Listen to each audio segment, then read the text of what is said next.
안녕하세요. 저는 서울 근교에 사는 30대 후반 여자입니다. 저는 돈 5천만 원으로 유세란 유세는 다 부리는 남편놈과 시모에게 사이다 복수하고 이혼을 해버렸는데요. 서론이 길어봤자 지루하시기만 하실 테니 다 생략하고 바로 시작해 보겠습니다. 재미있게 들어주세요. 남편과 저는 회사 생활을 하며 만난 커플이었어요. 같은 회사는 아니었고 같은 건물 안에서 일을 하고 있었는데 어느 날 남편이 커피를 자꾸 주더라고요. 일주일 동안 맛있게 드시라며 커피만 주던 남편은 일주일이 지나던 날 저에게 연락처를 물어왔고 전 남편이 꽤 마음에 들었던 터라 연락처를 알려주게 되었죠. 그렇게 밖에서 밥도 먹고 차도 마시는 등 데이트를 하다 연인 사이가 되었고 적당하게 연애를 하다 결혼까지 하게 되었습니다. 그저 행복하기만 했던 결혼 생활은 생각보다 짧았고 다른 환경에서 너무나도 다르게 살아왔던 저희는 다툼이 잦아졌어요. 여보, 밥 다 먹고 싱크대에 넣으라고 했잖아. 그냥 이렇게 두고 가면 누가 치워? 밥도 내가 차리고 설거지도 내가 하는데 당신 먹은 빈 그릇도 내가 치워야 해? 내가 당신 하녀야? 어떻게 이런 기본적인 것도 안 해? 아, 진짜 깜빡했어. 치우면 되잖아. 그리고 좋은 말로 그릇 좀 치워. 이 한마디만 하면 안 돼? 입만 열었다 하면 애국가 1절부터 4절까지 할 태세로 잔소리를 해. 당신 때문에 내 귀가 멀게 생겼다고 하도 잔소리를 해대서. 잔소리가 듣기 싫으면 애초에 잔소리 들을 짓을 안 하면 되잖아. 나라고 잔소리하고 싶어서 하는 줄 알아? 듣는 사람보다 하는 사람이 더 피곤하고 괴로운 게 잔소리라고. 뭘 알지도 못하면서. 이것 봐. 또 말 길어지잖아. 오늘은 좀 그만해라. 이러다 진짜 귀에서 피날 지경이야. 나 피곤하다고. 이외에도 수도 없이 많은 부분이 부딪히기 시작했고 그 이유는 대부분 남편의 기본도 되지 않은 부분들이었어요. 양말 뒤집어 벗어놓기는 기본이었고 코앞에 빨래통을 두고도 옷을 벗는 족족 아무렇게나 벗어두기도 했어요. 또 쓰레기통에 음식물을 버리기도 했고 재활용통에 쓰레기를 버리기도 하더군요. 그럴 때마다 제가 무어라 하면 그 모든 말을 잔소리라고 하며 짜증만 내게 일쑤였고 다 알아서 한다며 회피형 대답만 하고선 정작 하지 않을 때가 더 많았죠.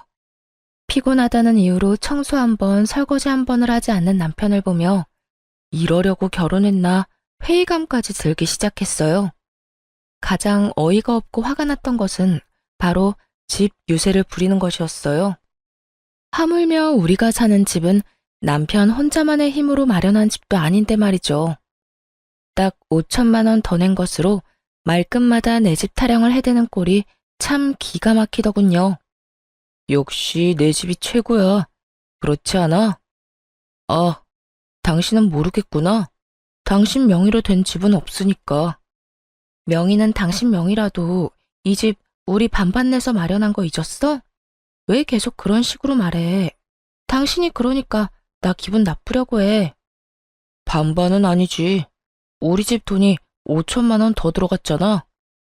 조금이라도 더 많이 낸 사람 지분이 더 많은 게 당연한 거 아니야? 그러니 당연히 여긴 내 집이 맞잖아. 명의도 내 명의고 말이야. 그러니까 나한테 잘해. 자꾸 잔소리만 하면 집에서 쫓아내버린다. 잘났다 잘났어. 내가 말을 말지. 당신 편할 대로 생각해. 그렇게 생각해서 당신이 행복하다면 됐다 됐어. 초반엔 좋은 게 좋은 거라 넘겼지만 저런 일이 계속 반복되니 더는 농담으로도 들리지 않고 짜증이 확 나더라고요. 남편이 강조하는 5천만 원도 다 사연이 있었어요. 결혼을 할 당시에 모아둔 돈으로 집을 마련하기엔 턱없이 부족했던 저희는 대출을 내서 집을 마련하기로 했는데 그 사실을 양가 부모님께서 아시곤 도움을 주셨었죠. 친정에서 보태주신 돈 중 5천만 원 가량을 가전 가구를 포함한 결혼식에 필요한 비용으로 쓰게 된 것이었죠. 그래서 엄연히 말하자면 정확히 반반 결혼을 한 것이었어요. 그런 집이었지만 집을 마련할 당시 시모는 공동 명의가 아닌 남편 명의로 하라고 난리를 부려대더라고요. 아들, 명의는 당연히 네 명의로 하는 거지. 원래 집은 남자 명의로 하는 거야.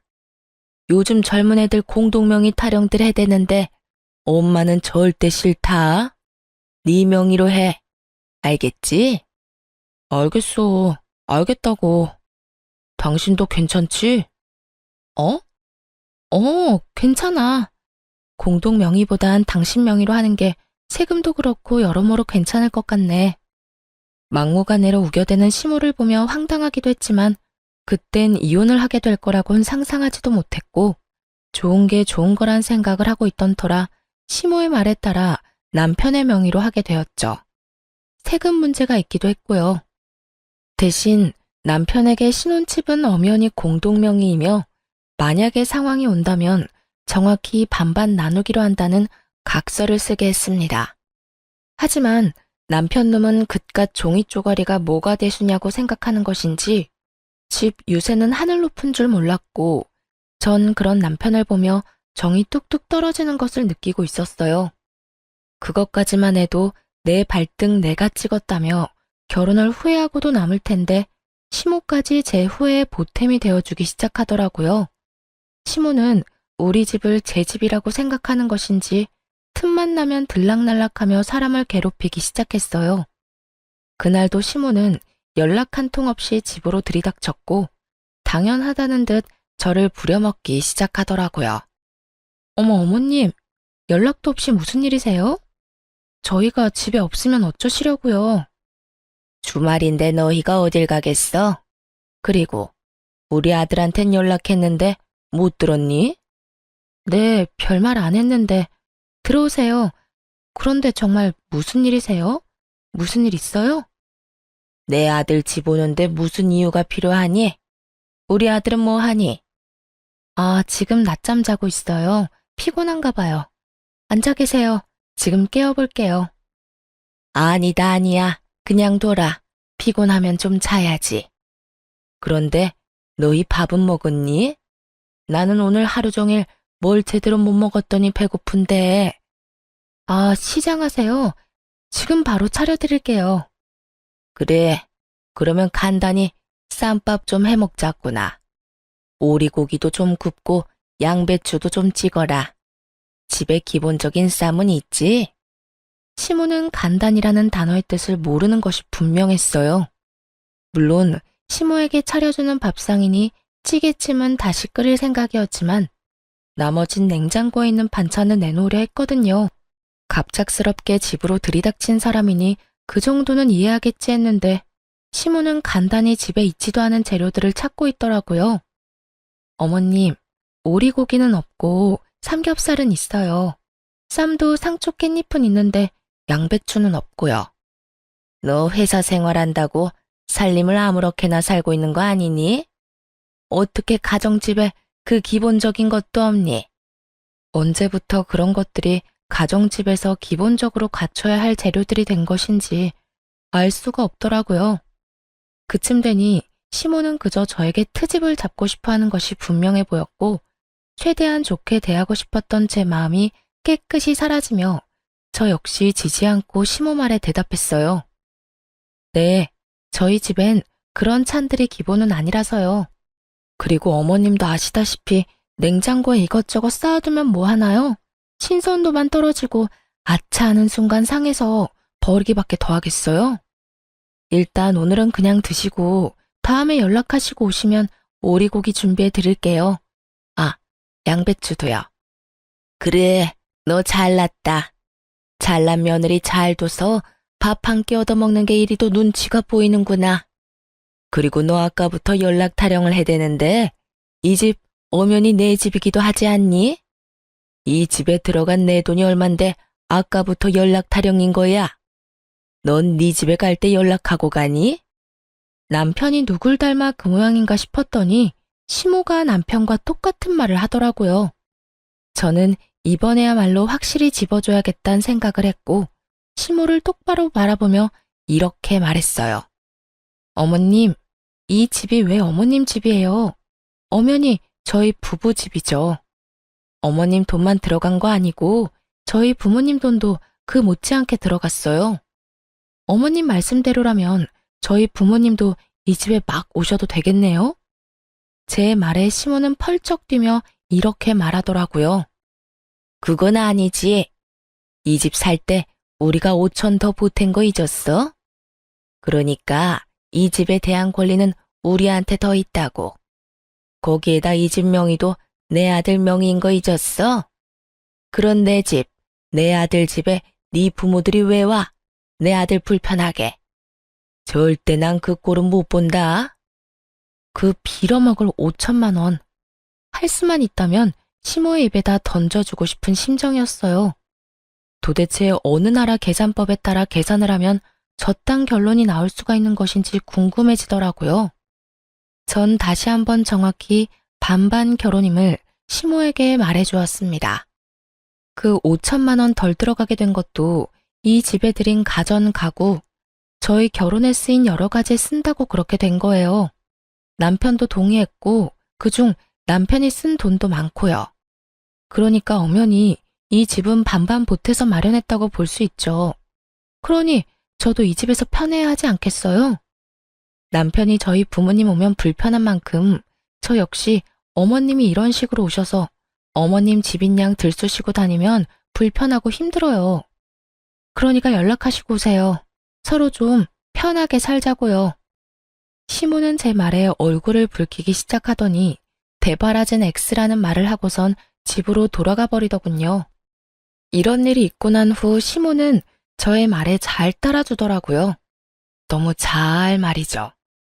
시모는 집으로 오고 싶을 때마다 연락을 했고 그 연락의 빈도는 일주일에 5번 정도가 되었죠. 그쯤 되니 매번 거절하는 것도 힘든 상태가 돼버렸고 이리저리 변명을 해도 남편에게 연락을 해서 찾아와 버리더라고요. 그나마 다행이라고 할 수 있는 것은 남편 놈이 평일엔 오지 말라고 해줬다는 것이었어요. 하지만 주말엔 온다는 시모를 막지 않았고 그렇게 부부간의 주말은 없는 것이나 마찬가지였습니다. 시모가 오는 주말은 쉬어도 쉬는 게 아니었어요. 아침 대바람부터 찾아와 저녁 늦게나 돼서 돌아가니 곤욕도 그런 곤욕이 없더라고요. 삼시세끼를 매번 다르게 차려야 하는 것은 물론이고 간식, 과일, 때론 생과일 주스까지 직접 만들어 대령하라고 하니 없는 당직이라도 만들어 회사에 출근하고 싶은 심정이었어요. 그렇게 한 달이 지나가던 어느 날 시모에게 또 전화가 왔고 언제나 그렇듯 또 오겠다고 하더라고요. 결국 전 폭발을 해버렸고 남편에게 화를 내버렸어요. 엄마, 내일 또 온대. 엄마도 많이 적적하신가 보네. 매주 이렇게 우리 집에 오는 거 보니까 말이야. 황당하더라고요.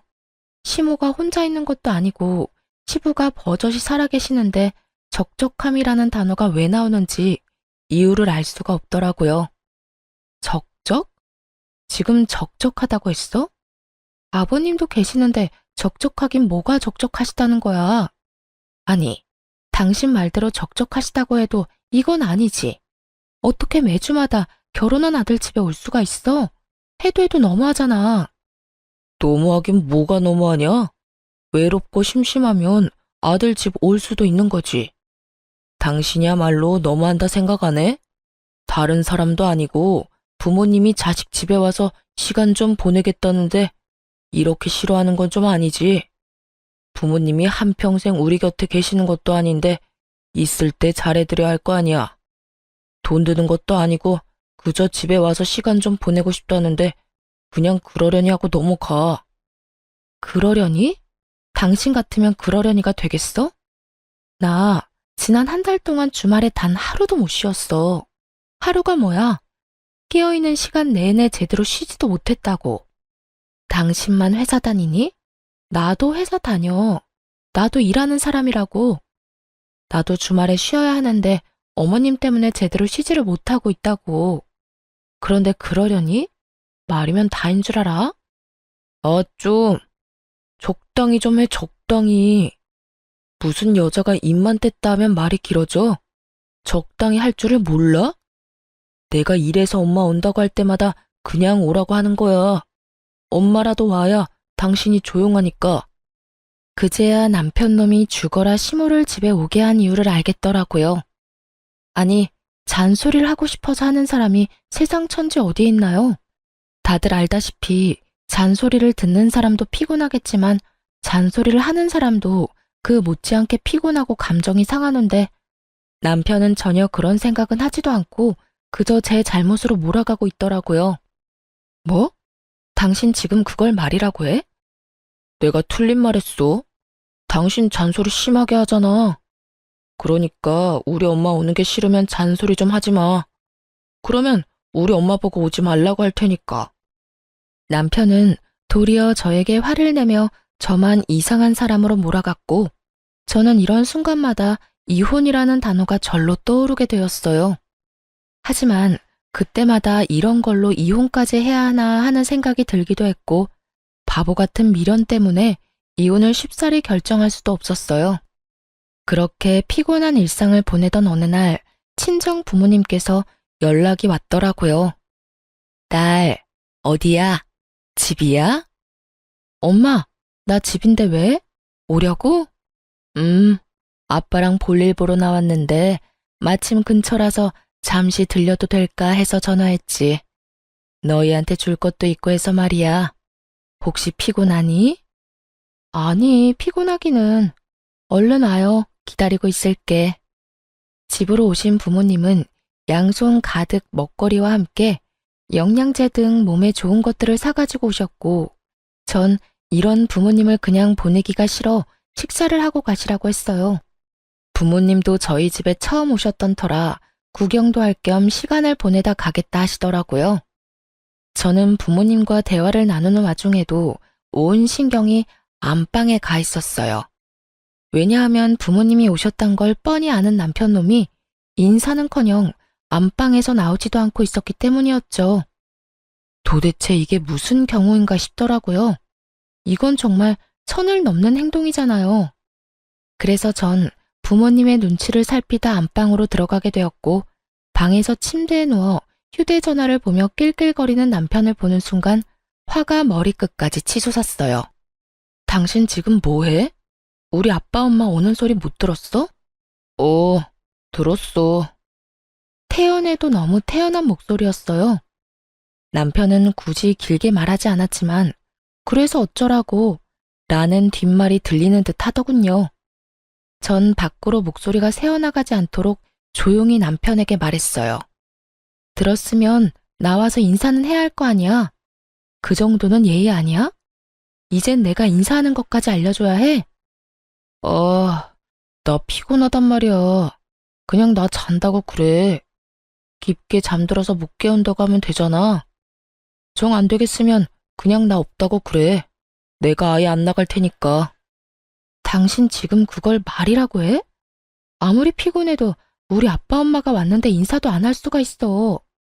불편한 걸 어떻게 해? 나 불편한 거 싫단 말이야. 주말엔 마음 편히 쉬어야 평일에 또 열심히 일할 거 아니야. 근데 오셨으면 주실 것만 주시고 가면 되지. 식사는 또 왜 하고 가신다는 거야? 아니, 애초에 주말에 찾아오신 거부터 좀 아니지. 너 진짜 말 다 했어? 네 엄마가 주말마다 찾아와서 삼시세끼 다 먹고 가는 건 되고 우리 부모님은 아예 와서도 안 된다는 이 말이니? 딸이랑 아들이랑 같아? 딸은 시집가서 출가 외인 아니냐. 여전히 침대와 한몸이 되어 입만 살아 움직이는 남편을 보는데 머리털을 다 뽑아주고 싶었어요.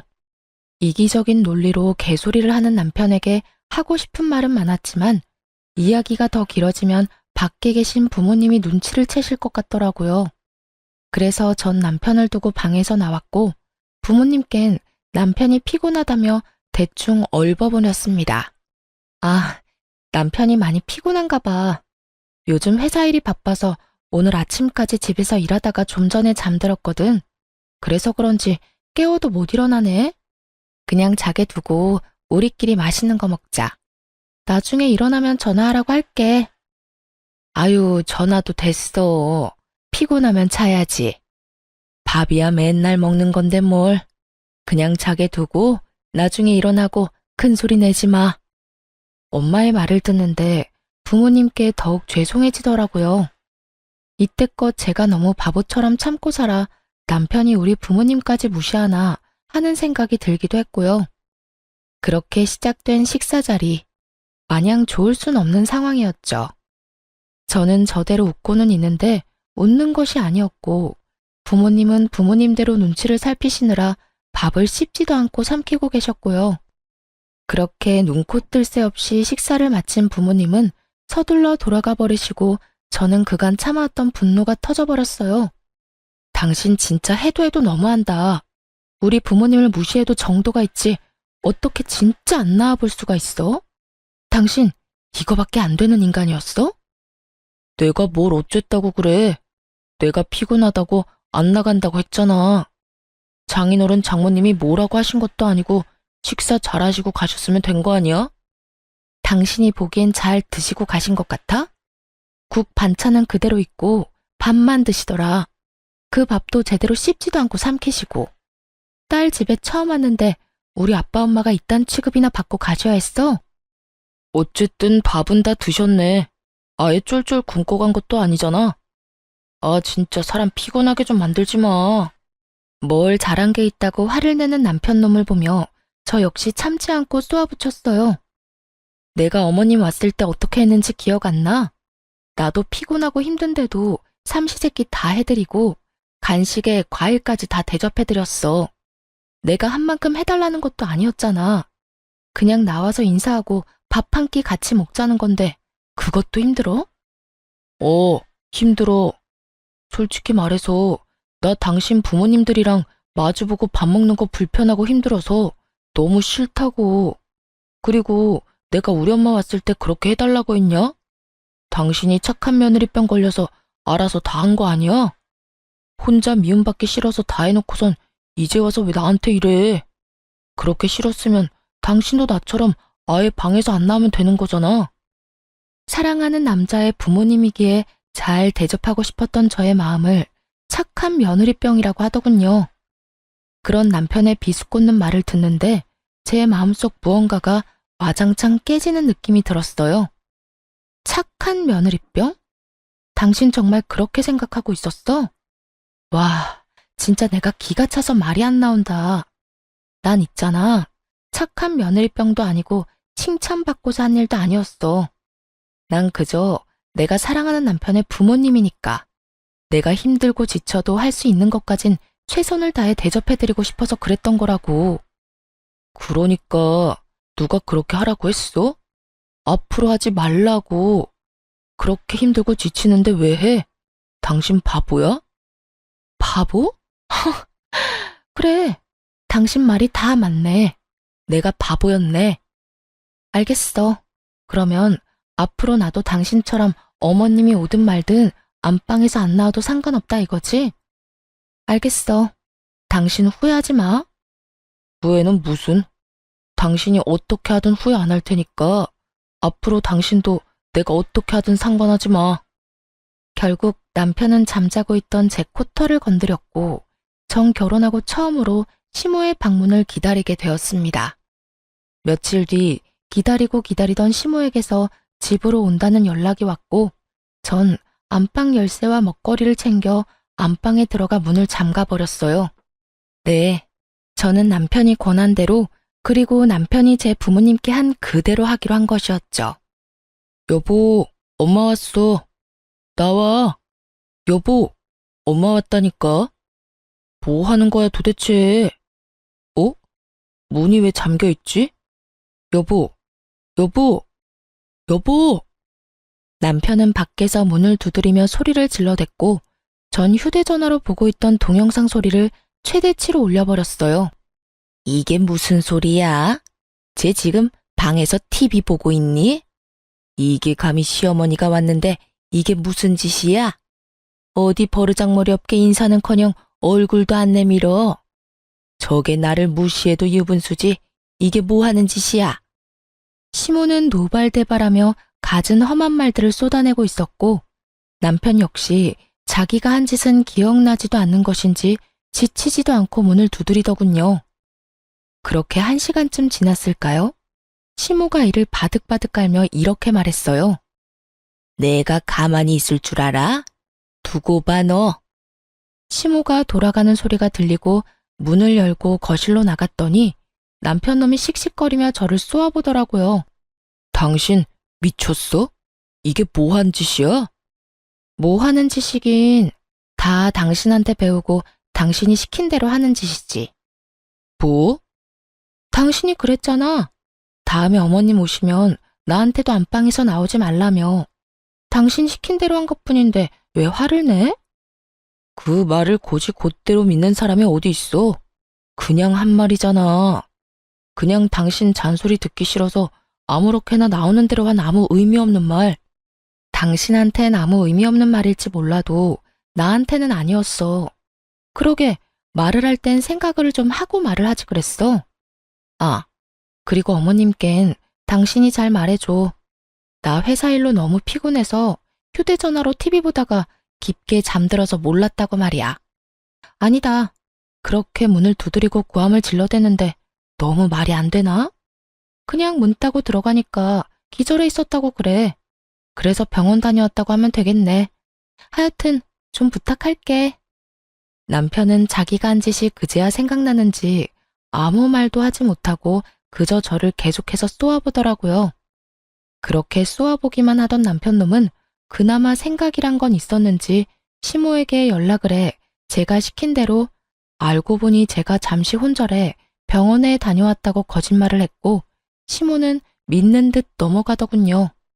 아무래도 아들이 그렇게 말을 하니 의심쩍긴 하지만 믿고 넘어가는 듯 했어요. 믿지 않았다면 진작 연락이 와 노발대발 화를 냈을 텐데 따로 연락이 오지 않을 뿐더러 찾아오지도 않았으니까요. 그렇게 남편과의 신경전이 계속되며 이혼이 가까워지던 어느 날, 한동안 잠잠했던 시모에게서 연락이 왔더라고요. 예, 회사니? 네, 회사예요. 바쁠 테니 본론만 말아마. 집 비밀번호 뭐니? 네? 비밀번호요? 그건 왜요? 왜긴 왜야. 집에 들어가려고 그러지. 그러니까 주인도 없는 집에 왜 들어가시려고 하냐고요. 다름이 아니라 우리 장남이 이혼을 했다지 뭐냐. 아직 네 시아버지는 몰라서 잠시 거기서 지내야 하겠다.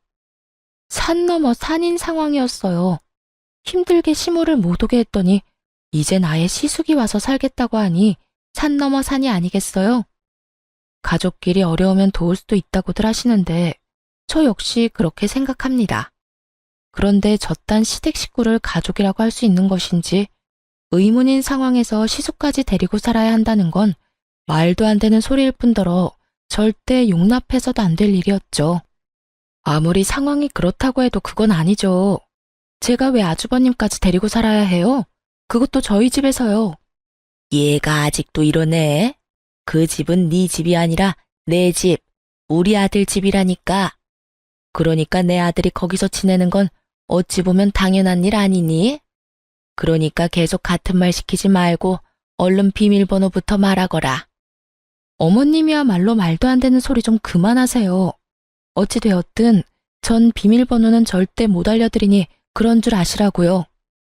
됐다. 내 아들한테 물으면 그만이지. 끊어라. 내가 너하고 무슨 대화를 하겠다고 너한테 전화를 했는지. 괜한 시간 낭비만 하고 기분만 상했어.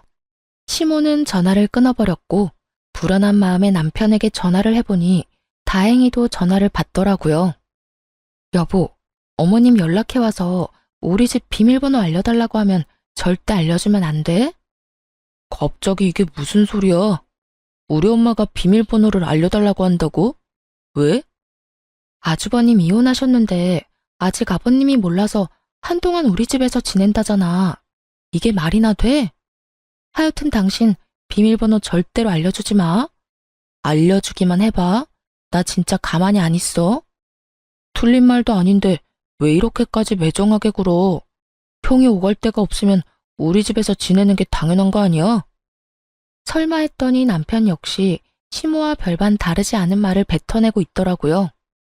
오갈 데가 없는 시숙이 왜 우리 집에 살아야 하냐고 따져봤자 돌아올 대답은 뻔했기에 전 그저 제 뜻을 확실하게 전해주기로 했습니다. 뭐? 당신 진짜 미쳤어? 그 집이 당신 혼자 사는 집이야? 그 집, 우리 부부 집이야.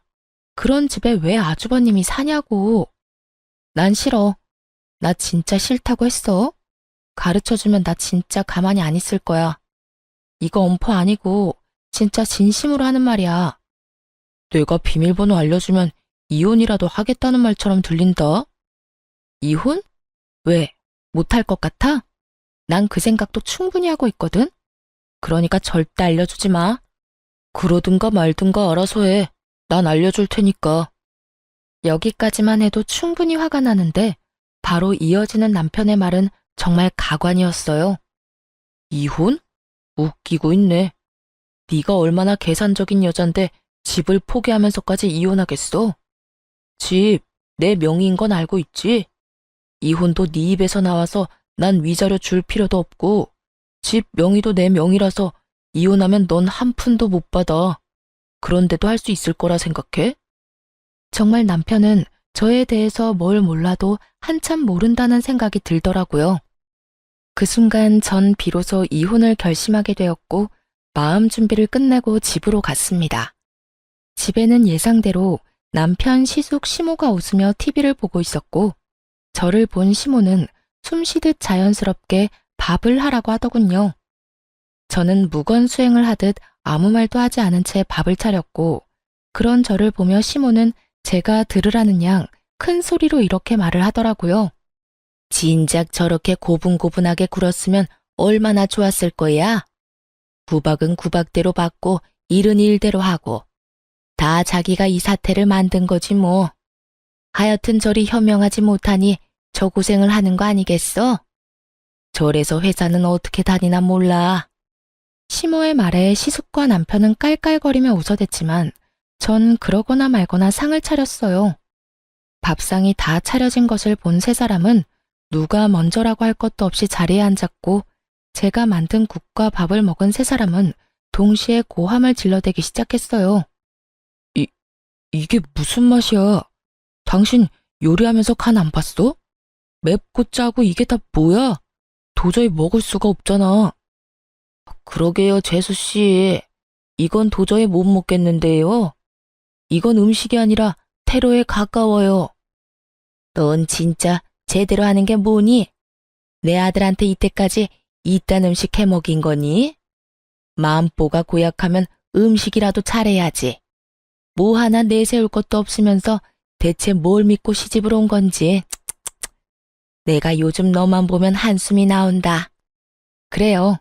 저는 그들을 위한 마지막 만찬으로 소태밥, 청양고추국, 간장을 들이부은 반찬을 만들어 상을 차렸던 것이었어요. 제발 이거라도 먹고 정신 차리란 뜻이었죠. 세 사람은 저에게 짜증을 내고 있었고 전 숟가락을 신경질적으로 내려놓으며 이렇게 말했습니다. 저라고 뭐 다르겠어요? 어머님은 한숨만 나오겠지만 저는 어머님 보면 화병이 날 것 같다고요. 그리고 이 음식들이 마음에 안 들어도 다 드세요. 마지막 만찬이라 특별히 신경 쓴 거라고요. 마지막 만찬이라니 너 그게 무슨 말이냐? 뭐 무슨 이혼이라도 하겠다는 말이야? 네, 저 이혼하려고요. 그러니 이혼한 두 아들 끌어안고 잘 사세요. 행복하게 잘. 자극적인 음식에 물만 벌컥벌컥 마셔대던 남편놈은 제 입에서 이혼 소리가 나오자 물잔을 내려놓고선 저에게 따져묻기 시작했어요. 당신 진짜 왜 그래? 아까 내 말 다 듣고도 이혼하겠다는 말이 나와? 당신 나하고 이혼하면 땡전 한 푼 없이 쫓겨나는 거랑 마찬가지라고. 그래도 나랑 이혼하겠다는 말이 나와? 그건 네 생각이고 설사 한 푼 못 받는다 해도 난 너랑 이혼할 거야. 더는 너 같은 인간이랑 살고 싶지도 않아. 뭐? 너 같은 인간? 당신 진짜 말 가려가면서 못해? 여기 우리 엄마도 계신 거 몰라? 그렇게 어른 공경할 줄 아는 놈이 우리 부모님 왔을 땐 그따위로 행동했어? 말 가릴 줄 아는 놈이 나한테는 그따위로 말했냐고. 다 네가 하는 대로 돌려받는 줄 알아. 남편은 지은 죄가 있으니 입을 닫아버렸고 시모는 남편이 저에게 밀린다 싶으니 나서기 시작했어요. 아들, 됐다.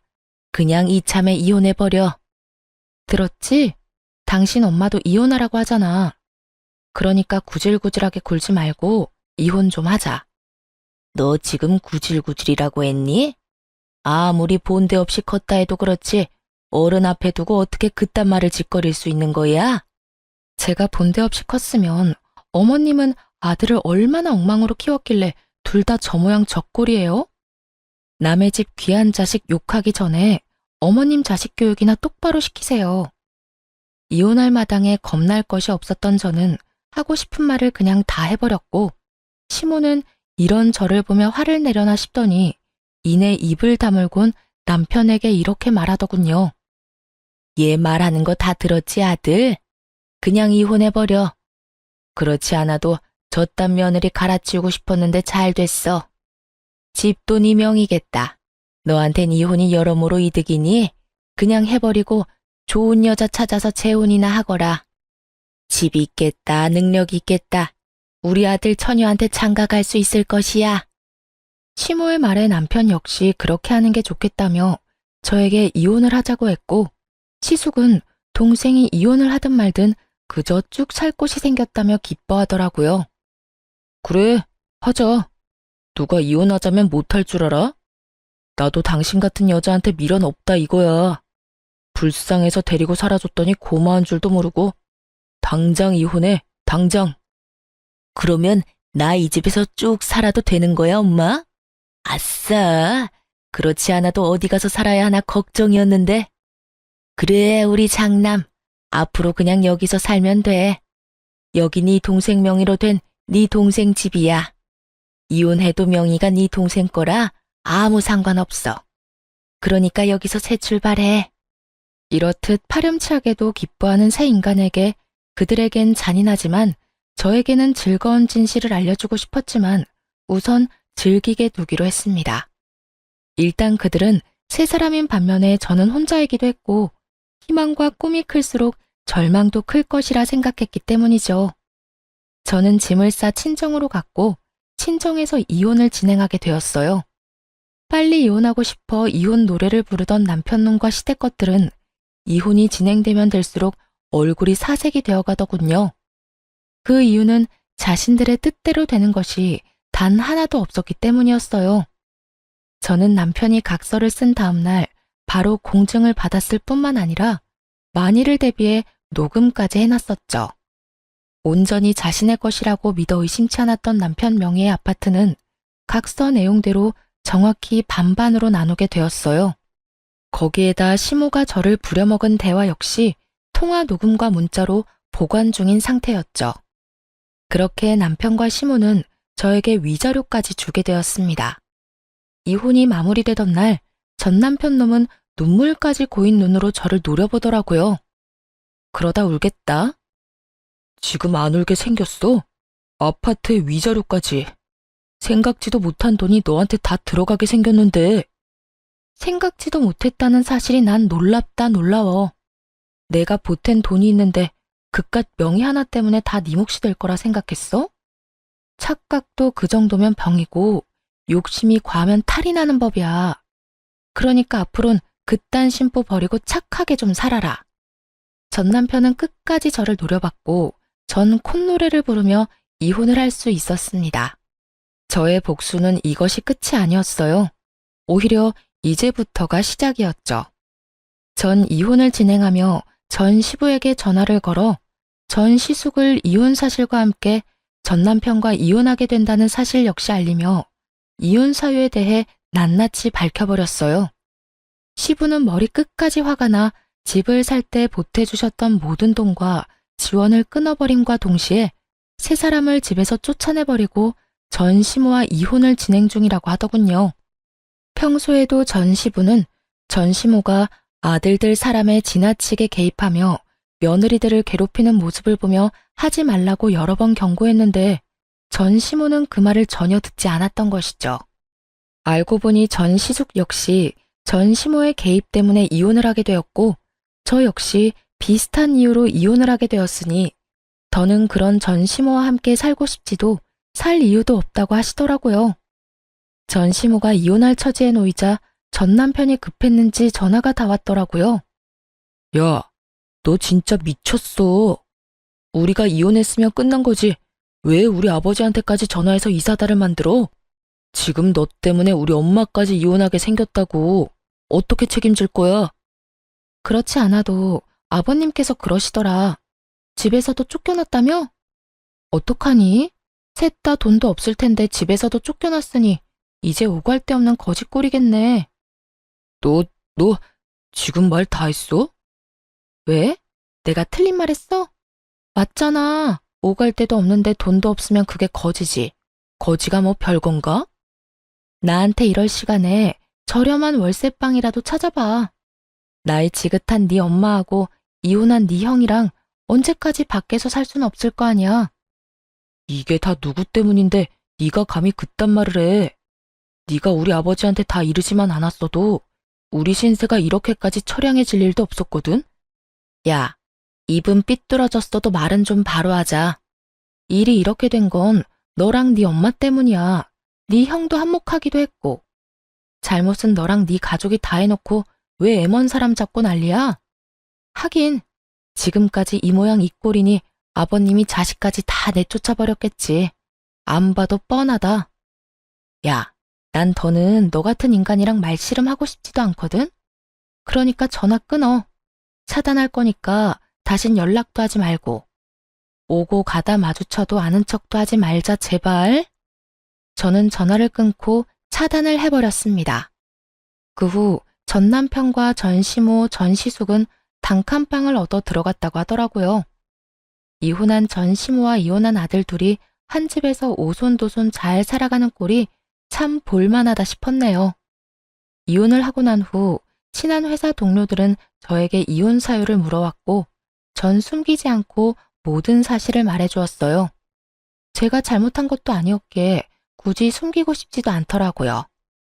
소문은 빠르게 퍼져나갔고 결국 사람들의 손가락질을 버티지 못한 전 남편은 사표를 쓰고 회사를 그만두게 되었다는 이야기가 들려왔어요.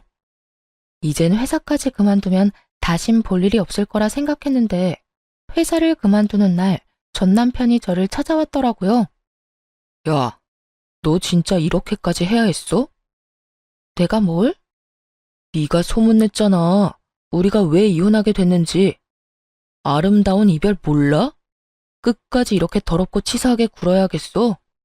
아름다운 이별 같은 소리 한다. 너는 아름다운 이별을 하고 싶어서 아파트 혼자 다 가지려고 했어? 그것도 너 혼자 산 집도 아니고 반반 보태서 마련한 집을? 양심이 없어도 적당히 없어야지. 다 네가 지은 죄값, 네가 다 받는 거라고 생각해. 그리고 소문 중에 틀린 말도 없었잖아. 안 그래? 틀린 말은 없었어도 그렇게까지 다 말할 필요는 없었잖아. 그냥 성격 차이라고 해줄 순 없었어? 그래도 우리가 살았던 정이 있는 건데 이렇게까지 나를 끝까지 몰고 가야만 했었냐고. 난 그저 묻길래 있는 사실 그대로 말해준 것뿐이야. 그리고 소문이 어떻듯 당신 당당했잖아. 당신은 이혼하는 그 순간까지 나한테 잘못한 거 없다고 했던 사람이야. 그런 사람이 이제 와서 사람들이 욕하고 손가락질하니까 부끄럽긴 한가 보다. 잘못된 행동이란 걸 느끼기는 하는가 봐. 아니거든. 난 여전히 내가 잘못했다고 안 생각하거든. 그래? 그렇게 생각해서 당신 마음이 편하다면 그렇게 생각해. 이젠 난 당신이 어떻게 생각하든 아무 상관도 없는 사람이니까. 그러면 난 바빠서 이만 가볼게. 이젠 다신 마주치지 말자. 돌아서는 제 뒤로 남편의 험한 말들이 들려왔고 전 머리 위로 가운데 손가락을 보여주며 대답을 대신했습니다. 그 한 방에 제 모든 울분이 날아가는 기분이 들더군요. 그 후 전 남편을 포함해 전 시댁 식구들의 소식은 들을 수 없었으나 어떻게 지낼지는 뻔했기에 굳이 알고 싶지도 않았어요. 그렇게 전 다시 화려한 싱글이 되었고 시간은 빠르게 흘러 이혼을 한 지 3년이 되었네요. 전 여전히 회사 생활을 하며 잘 지내고 있습니다. 요즘엔 여러 모임에 참석해 사람들과 즐거운 시간을 보내며 이혼의 아픔을 점점 잊어가고 있는 중입니다. 남편에 대한 미련은 없다고 하나 이혼을 마음먹게 되었던 과정부터 이혼을 하게 되는 과정까지 너무 힘든 일의 연속이었기에 처음엔 참 많이 힘이 들더라고요. 멍청하게도 그 모든 게 제 탓인 것만 같은 순간들이 있기도 했고 후회스러운 날들이 있기도 했어요. 그야말로 기분이 롤러코스터를 타는 날들이었어요. 하지만 그런 날들은 길지 않았고 전 이제 그런 못난 생각들을 더는 하지 않습니다. 저의 잘못이 전혀 없었다고는 생각하지 않지만 언제나 원인은 전 남편이었고 나름대로 문제를 해결하기 위해 노력해왔다고 생각하니까요. 그래서 이젠 후회도 하지 않고 모든 걸 훌훌 털어내고 제 삶을 위해 살아가고 있어요. 요즘처럼 제 삶에 만족하며 지냈던 적이 없었던 것 같아요. 매 순간 매 시간이 소중하게 느껴지기도 하고 가끔씩 찾아오는 적막을 오롯이 즐기며 지내기도 하고요. 요즘엔 이혼이 내가 한 결정 중에 가장 잘한 결정이라고 느낄 만큼 행복하게 잘 살고 있어요. 혹시 사연을 듣고 계신 분들 중에 저처럼 남편과 시댁 때문에 이혼을 고민하고 있는 분이 계시다면 이런 말을 해드리고 싶어요.